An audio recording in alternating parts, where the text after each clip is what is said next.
नमस्कार। देश न्यूज के खास कार्यक्रम शिक्षा का माफिया तंत्र में आपका स्वागत है। मैं हूं राजेश सक्सेना।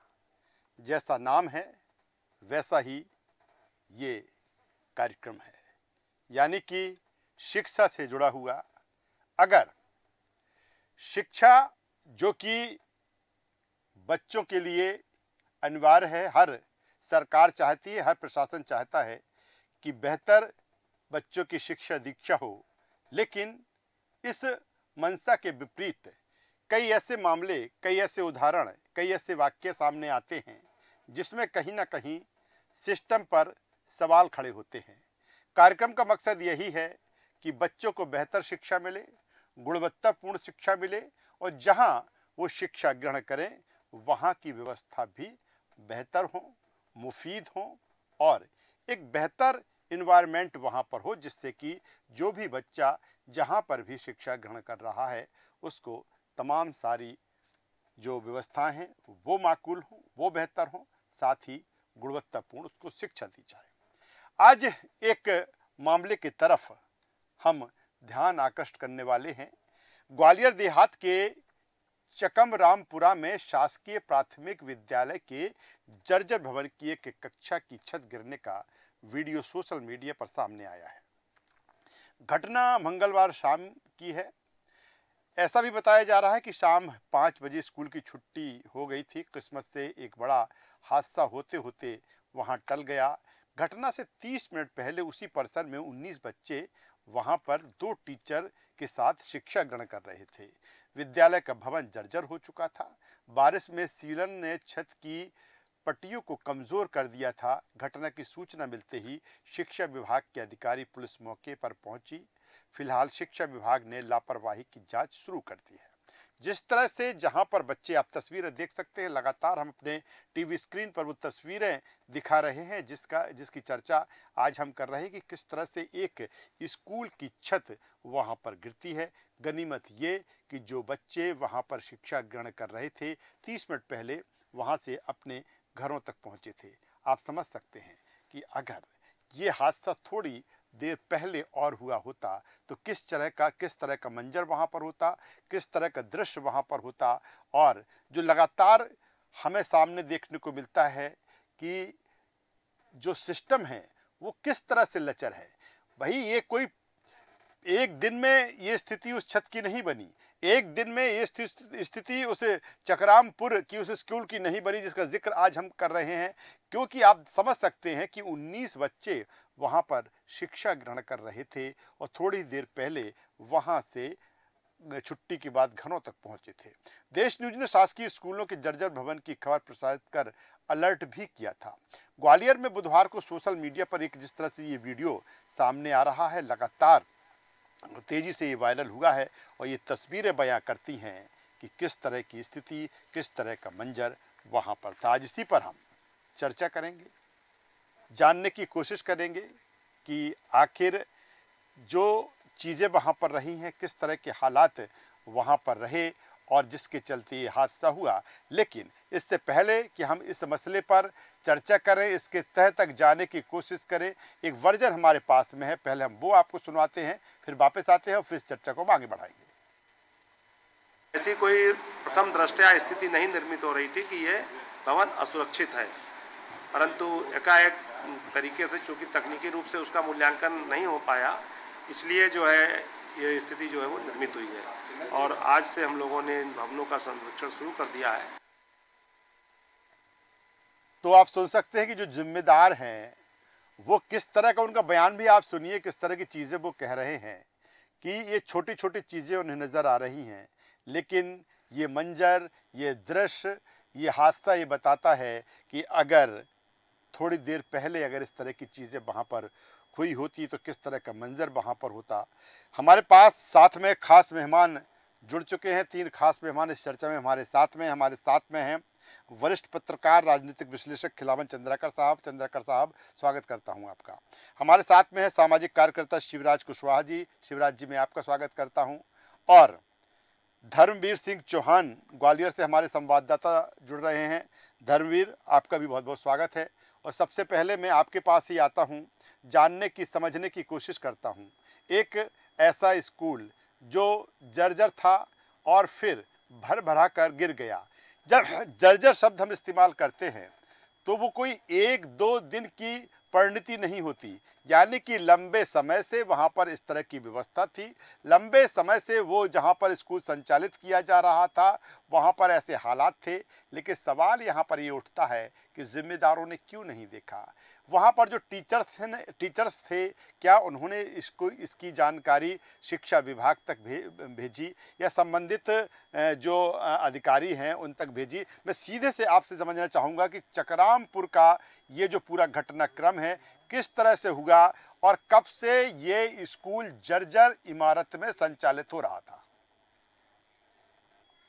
जी बिल्कुल राजेश जी, मैं आपको बताना चाहूँगा कि शिक्षा विभाग की बड़ी लापरवाही ये सामने आई है।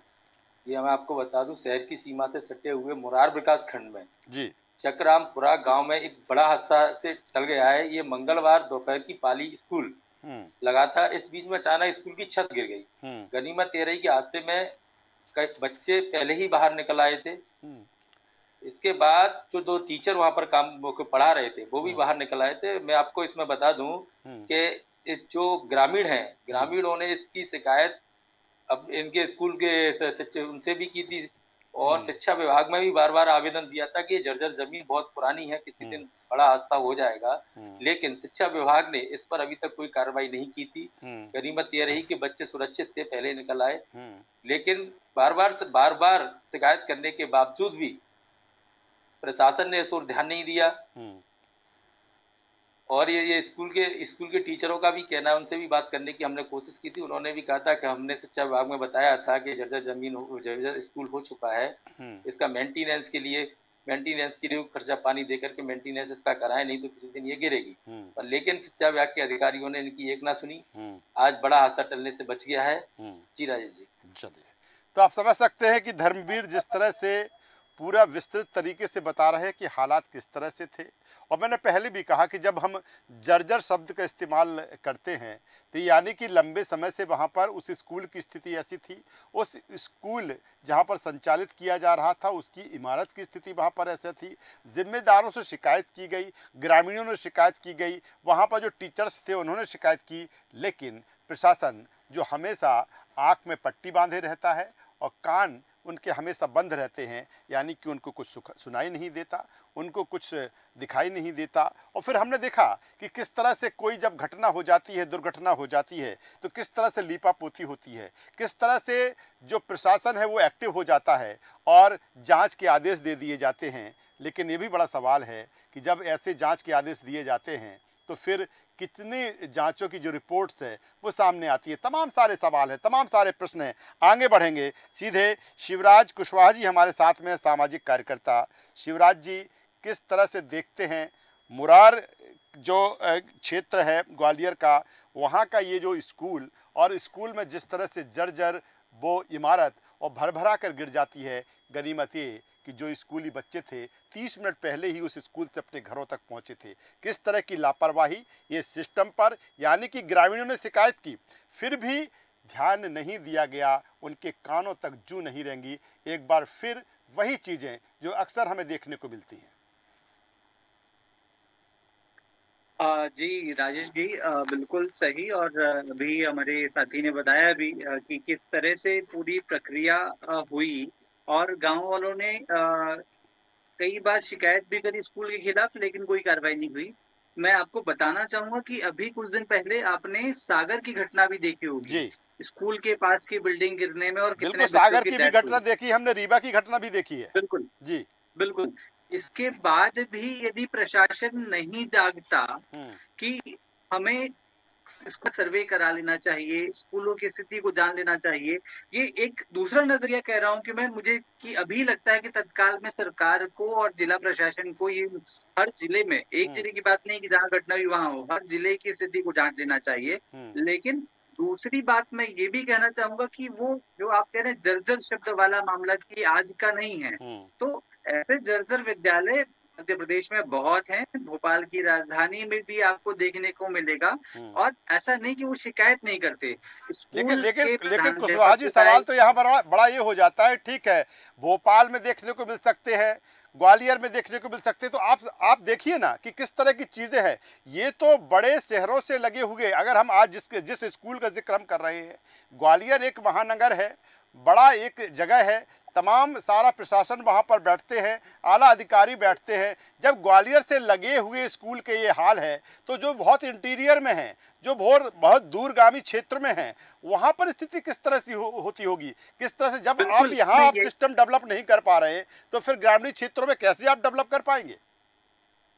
मैं आपको यही कहना चाह रहा हूँ कि जब शहरों में ये स्थिति है तो गांव में क्या होगी, या गांव शहर से दूर क्या होगी। दूसरा आपको मैं ये बताना चाह रहा हूँ कि शाला प्रबंधन समिति, जो हम कहते हैं कि एसएमसी है, एसएमसी को साल भर में एक अनुदान दिया जाता है स्कूल के रखरखाव मरम्मत के लिए। चलिए एक छोटा सा कमेंट, चूंकि वक्त की कमी है, हमें आगे लाइव पर जाना है, मैं एक छोटा सा कमेंट खिलावन चंद्रकर साहब का भी ले लेता हूँ। खिलावन चंद्रकर साहब, किस तरह से देखते हैं इस पूरे घटनाक्रम को आप? देखिए राजेश जी, सबसे महत्वपूर्ण बात यही है कि लगातार इस तरह की खबरें मध्य प्रदेश से आ रही है। बरसात में कहीं पानी टपक रहा है, कहीं सागर और रीवा जैसे जगहों पे बड़ी बड़ी 2 दुर्घटनाएं हो चुकी हैं। इसके बावजूद मुझे लगता है कि जर्जर स्कूलों में, जर्जर हालत में जो स्कूलें हैं अभी, वहाँ कक्षाएं लगाने का जो क्रम है उसको तत्काल प्रभाव से बंद किया जाना चाहिए। और जिस भी स्कूल की शिकायत स्कूल प्रबंधन ने, प्रधान पाठक ने, जिला शिक्षा अधिकारी और कलेक्टर से की है, उस पर तत्काल संज्ञान में लेकर के उनको दुरुस्त चलिए बिल्कुल खिलावन चंद्रकर साहब, बेहतर बात आप कर रहे हैं। चूंकि माफी चाहूंगा, वक्त की कमी है, इसीलिए तीनों मेहमानों का यहाँ पर धन्यवाद करता हूँ, शुक्रिया करता हूँ। तो जिस तरह से शिक्षा का जो माफिया तंत्र है और ग्वालियर जिले का ये मामला कि किस तरह से एक स्कूल का जो जर्जर भवन है वो भर भरा कर गिर गया,